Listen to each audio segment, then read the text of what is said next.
Yeah. Hey, shout out to Daniel Winston. Daniel! Hooking us up on the super chat. Thank you, Daniel. Thanks, Daniel. Where you from, man? I think Daniel Winston's out in Texas. Oh, Texas. Thank you, Daniel. Thank you to Saul for hooking us up earlier on in the night. You can super chat as well. Get your name on the screen. Super chat. It's not potato potato. It's not rhinoceros, rhinoceros. Listen, man, whatever you think. It's rhinoceros.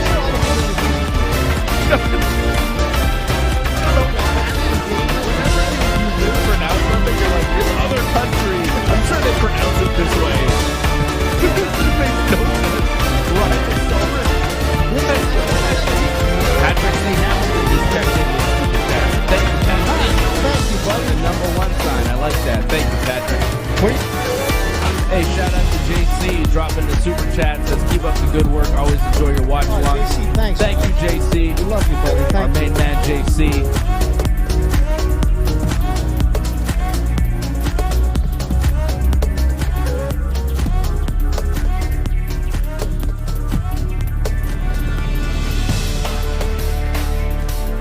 Oh, Ben Deuce just dropped us $10 for the Braun Strowman win. Thank you, Ben. Thank you. Right. The man of his word, man. The man of his word.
Yo, okay. All right. All right, we are here. What's up, everybody? Good evening. It is. That's not North Genesis. Yeah, I am. Yeah, he's not here. Hey. But this is the AEW Fyter Fest Night 1 recap. We just watched Dynamite tonight. We watched Fyter Fest. We saw Kenny Omega and Hangman Page retain the AEW Tag Team Championship over the Best Friends in the main event. We'll quickly run down the results, and then we'll go match by match. We'll give you the highs and lows of AEW Fyter Fest. Fyter Fest 2020, the second edition of Fyter Fest. This was night 1. Night 2 will be next week.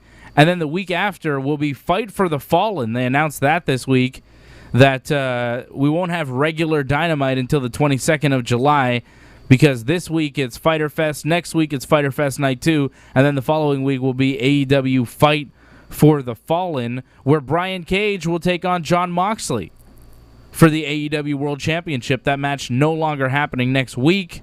What happened tonight, we saw the Jurassic Express beat MJF and Wardlow in the opening tag team match.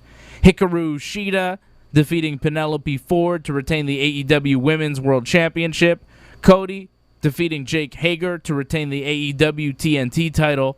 Private Party with Matt Hardy beating the Inner Circle's Santana and Ortiz, Proud and Powerful, in a tag team match to become number 1 contenders for the AEW tag team titles. And Kenny Omega and Adam Page, they retain the AEW tag team titles over the Best Friends, Chuck Taylor and Trent. I thought that match was really good. Let's start with the main event. I thought that match was really solid. I enjoyed seeing Kenny and Hangman in there. I think they're two of the best in the business. I thought that was probably match of the night. I thought Cody and Jake Hager had a really good match. The finish was a little wonky. We'll talk about that in a minute. But as far as the main event, I thought it was really solid.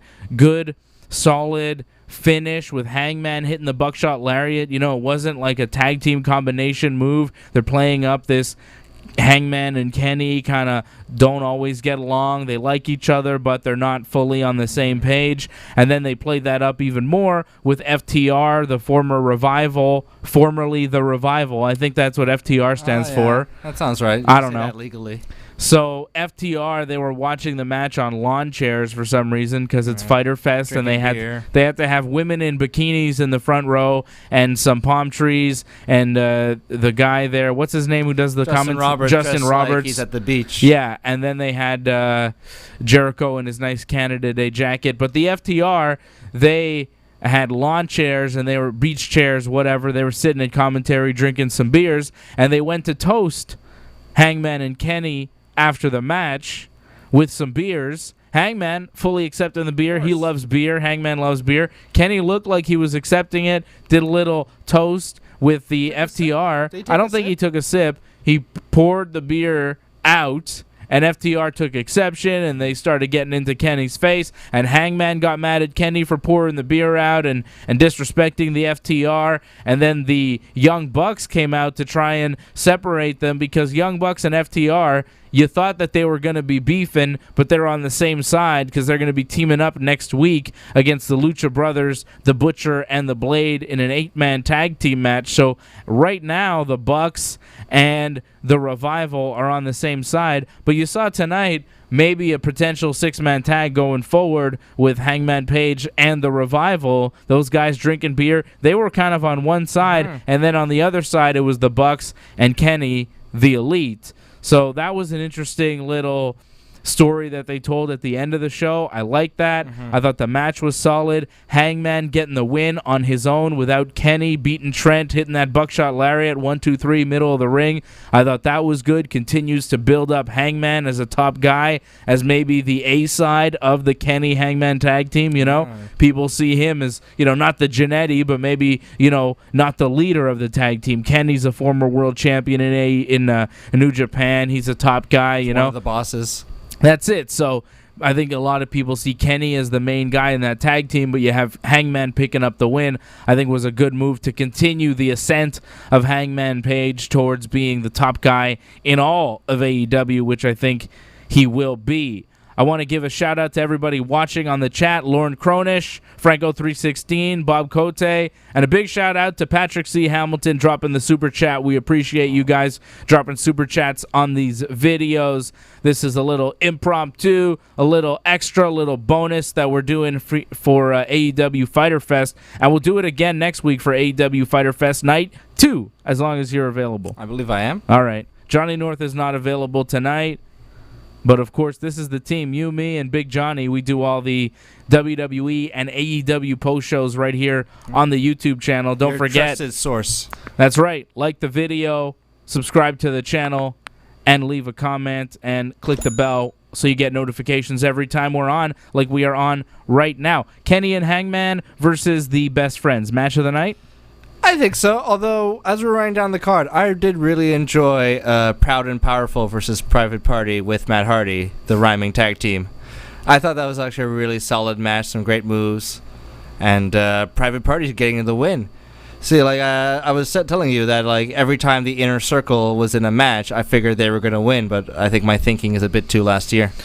Maybe, you know, Private Party, they win, and they also kind of hotshot. You know, they get a tag team title match next week, and they're going to take on Hangman and Kenny. Hangman and Kenny back at it. They're back at it because they're going to be replacing Brian Cage and Jon Moxley for Fyter Fest next week, because it was supposed to be the world title match, Brian Cage challenging Jon Moxley for the title, but that's not happening because Jon Moxley's wife, Renee Young from the WWE, has COVID-19, so I think they're trying to keep Moxley away from everybody only for, you know, another 2 weeks, which I don't know. Is that enough time? Who knows? But it's the normal, like, mandatory. Is he? I guess he's well. He's He's tested negative. Yeah. Anyways, Taz cut a pretty good promo on that tonight. Taz announcing that Moxley and Cage has been postponed. It was supposed to be next week, but it's going to be in 2 weeks at the Fight for the Fallen show. Taz says if Moxley came to work next week, he'd get tested again because they don't run a sloppy shop.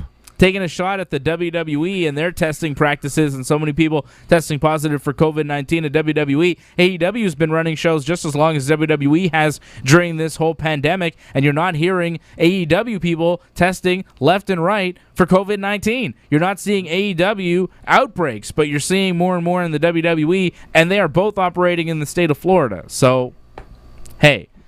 Take that for what it is, but Taz taking a little shot-ski at the WWE tonight, talking about a sloppy shop. And then he stared at the camera for a good couple of seconds and be like, that means something. If you know what's going on in pro wrestling, you know exactly what he was talking about. There's a fly in here. I got it. Karate Kid over here. I got him because I'm quick like that. So I thought the Hangman and Kenny match versus Best Friends was cool. I like Best Friends' entrance, getting driven into the arena by Trent's mom, who told them to have fun before the match. And she was in the audience, too, cheering them on. Yeah. I thought that was really good stuff. That was fantastic. Cody and Hager. Yeah. That match, very good. The match was just fantastic. When Cody was in the sleeper hold, right? Jake Hager has him in the sleeper. Cody tries to run up the turnbuckles, do a backflip, and land on his feet to pin Hager. Cody jumps on the turnbuckle, runs up, does a backflip, doesn't quite make it all the way over, doesn't get to his feet, lands on his head. It was nasty and scary. One of the scarier moments of the night. The other scary moment we'll talk about with Luchasaurus and his dive. Yeah. But the Cody backflip there, that was scary, but everything was all right. Jericho was like, man, he could have broken his neck. And yeah, he could have. That was some pretty wild stuff. I enjoyed the match. I thought it was good. The finish was a little weird. Hager hits the rock bottom. What do you call it? I had an arm or no, but you know when his powerbomb move? No, it's like a rock bottom that he hit him with, but they don't call it. You know when you call it's Uranagi. There you go. Thank you. So he hit one of those, and then he went into the head and arm triangle, and then he kind of rolled over to his back, and Cody got on top of him, grabbed one of his arms. I think he just kind of pinned him down, and the ref counts 1, 2, 3. And then when the dust settles, Cody is like unconscious, and Hager thinks he's won the match. It wasn't really clear in the finish, and to get that pulled off a little better, Hager should have held on to the arm triangle a little bit more, because it wasn't clear that Hager even had him applied in the choke. It just looked like he urinagi'd Cody. Cody rolled over and pinned him. It was just like, okay, Cody took a bump and then rolled Hager over and pinned him. It was weird, but then only after the match you find out, oh, okay, Cody was in the choke and he got choked unconscious, so Hager loses, but he still looks kind of strong, but it didn't come off well in the finish. The camera placement was sloppy as well. It was from the worst position. Like, it was from far away. You saw, their feet, and you just saw Cody kind of lying on top. Yeah. And then Hager all of a sudden jumping up and look at the hard camera and celebrating, and it's just like, well, wait, what happened there? We didn't know why he was celebrating. I just feel like if Hager would have held that hold for a little bit longer before Cody rolled over and pinned him, it would have been more obvious what was going on, because it was only clear what happened in the finish after the match. And that, I think, took away from the match, and I think that's the reason why I'm not calling it match of the night. I think Kenny and Hangman against the Best Friends did a little bit better. I like the post-match little thing with FTR and the Bucks. I thought that was a really good main event. I thought Taz cut a good promo tonight. Orange Cassidy, on commentary, didn't speak, but he was there. But then when Jericho went after him, I felt Jericho's rage. I liked it. Jericho was great on commentary as usual, representing for Canada as well, wearing that sweet jacket. It was a really nice jacket there. I'm representing for Canada too right now, for the only Canadian baseball team I'll ever cheer for, the Montreal Expos. All right? Shout out to the Expos. Rest in peace, we will be back. Private Party and Proud and Powerful. I thought the match was good. The gin and juice finish, Private Party getting the win there. I thought that was a solid, decent match. I wouldn't call it match of the night, though, you know? No, but it was definitely solid. Good. It was good. I think Proud and Powerful are really good. Private Party are getting better. Mm-hmm. You know, I think they're really good tag teams. The AEW tag team division is solid. Here's what I didn't like about the show. Darby Allin's skateboarding. What's up with that?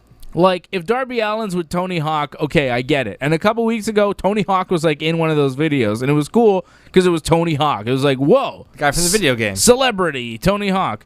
But with Darby Allin just doing, like, skateboard tricks, like, I get it. He does a backflip onto a skateboard, and it is kind of cool. But if I wanted to watch skateboard videos, I'd watch skateboard videos. You want to watch skateboard videos? I'm not trying to watch skateboard videos on a wrestling show. I don't understand why we had to watch Darby Allin skateboarding on the wrestling show. I don't really see the point to that.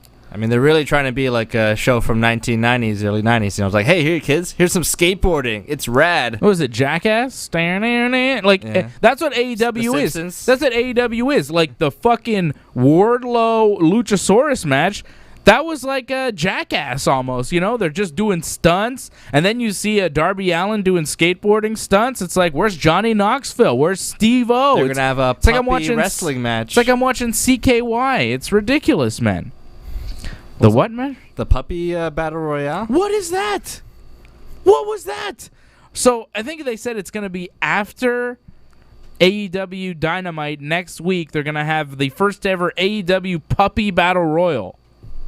This would be dogs in costumes. No, I think it's going to be actual puppies in a wrestling ring just to be cute. Have little tights. I don't know, man. I don't understand what that is, but they announced that tonight too. That was bizarre. But Darby Allin skateboarding, like, unnecessary. I get it. He's a skateboarder. He comes to the ring on a skateboard. But, like, do we need to watch? It wasn't long, but it was still like, this feels like a waste of my time. I'm watching a wrestling show, and then in the middle of the wrestling show, there's nothing related to wrestling. No. It's just, here's Darby Allin. Commercial. He's one of our wrestlers. Here's him skateboarding with his buddies. It wasn't even really a vignette. He didn't talk or anything. No, he said nothing. It was dumb. The Luchasaurus Jungle Boy versus MJF and Wardlow match. Yeah, it was there. I don't know. It was okay. It was probably the worst match of the night. It was pretty sloppy.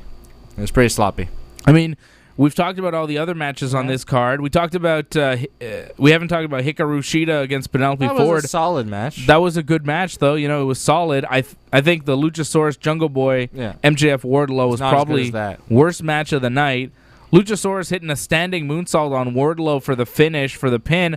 I didn't really understand after all the big moves they hit each other with. It's just like, boom, here's a standing moonsault. 1, 2, 3, it's over. I was like, okay. MJF accidentally hit Wardlow like a couple minutes earlier. Yelled at him, too. And yelled at him. He's like, it was weird. Like, he went to hit Luchasaurus, and then he missed. And then Wardlow was there, and MJF's like, you never do anything right. And then he got pushed into Luchasaurus. What did Wardlow do? He did nothing. I know. And then MJF got pushed into Wardlow and hit Wardlow with his diamond ring there that he has. Hashtag it's not Wardlow's fault. Yeah, it wasn't his fault. MJF, you know, he usually wins a lot of his matches. He didn't win this one, but Wardlow took the fall, of course, from Luchasaurus. Luchasaurus did a nasty dive. I thought that was the worst move of the night, the most brutal fall. Yeah. Luchasaurus doing a nasty dive. Big man's in the house. Hello. Hey, dude. Luchasaurus doing a nasty dive. I'll see you in a minute. We'll be done in a minute. Don't worry. My son just burst into the room. Luchasaurus, he does like a dive over the top rope, lands on Wardlow, but lands on Wardlow's legs. Total mess, man. It looked really nasty. Could have broken Wardlow's leg in there. Oh, it looked like Wardlow looked like he was like kind of feeling his legs for a second, being like, all right. I feel like Luchasaurus does a lot of dives, and they're kind of reckless. Like, he's so big, and he just kind of throws caution to the wind and flies. But when you're that big, man, it's kind of dangerous. And when Wardlow's down there, he doesn't seem like he's that seasoned. He seems pretty green. I know MJF was talking about Luchasaurus being green before the match, but he should look to his buddy there, Wardlow, who, you know, he pulled off a Hurricane Rana, which was kind of cool, but like he wasn't ready to catch Luchasaurus there, didn't really get his shoulder into it. It was all leg, and it looked really nasty. Also, Marco Stunt did a dive on Wardlow during the match right in front of the ref. Even JR on commentary was like, that's not a disqualification there, pal. What's going on? And I'm like, yeah, that isn't a disqualification. What's going on? That was weird. So, I thought that was the worst match of the night. But other than that, I thought Fyter Fest Night 1 was really good. Yeah, I enjoyed it. Yeah. When we reached the main event, I was like, oh, already? Okay. Here we go. Highlight of the night, the announcement of Jake Hager's announcement to the ring. His wife was ringside there, and she slapped Cody during the match. The uncrowned Miss United States, Catalina, was how they announced Jake Hager's wife, and they announced Jake Hager as Rock Hard Jake Hager. Is that some kind He's not even in the best shape of his life. When you see him, he's like not as rock hard as he used to be. What's Rock Hard Jake Hager? That was beautiful. What a tremendous name. What a moniker for Jake Hager. Forget the All-American American. Rock Hard Jake Hager. That's what I want to see all day. That didn't sound right. And on that, we'll end the show. How about that? Let's end the show on that. Wrap it up. Thank you, everybody, for watching. Hope you enjoyed Fyter Fest Night 1. On 10, let's call it like a pay-per-view just before we go. On 10, what are you giving it? Let's give it a nice, it's about a nice 7. I would say exactly the same. It's a solid 7. It wasn't like a blow-you-away pay-per-view, but it was damn fun to watch. It was an enjoyable 2 hours of wrestling. A nice piece of entertainment. An improvement over their last event with the football and all that. I thought that this show was better than, what was that called? Revolution? The football thing. Stadium Stampede? But what was it called? Wasn't it Revolution? Bash at the Beach? Full gear? No, not full gear. It is something. AEW Ultimate Destruction. Wasn't it Revolution? How are we not? AEW Electric Boogaloo. How do we not know? Double or Nothing. It was Double or Nothing. Double or Nothing. Wasn't it? Yeah, it was Double or Nothing. The second annual. Good God Almighty. That wasn't that great of a show. These pay-per-view names aren't that great. Come up with a better name like WrestleMania. That's a good one. Or Bad Blood with 2 Ds. Or Royal Rumble. Or Extreme Rules. Vengeance. Extreme Rules Horror Show is what they're calling it this year. Get ready for that, brother. House of Horrors. Okay, I'll be back with Johnny on Friday for Dave and Johnny Live. Everybody else, thank you for watching. We appreciate you. Patrick C. Hamilton, big shout out to you. Thank you for supporting the channel. This show brought to you by Patrick C. Hamilton. We appreciate you. We love you. We'll talk to you again soon. Bye-bye.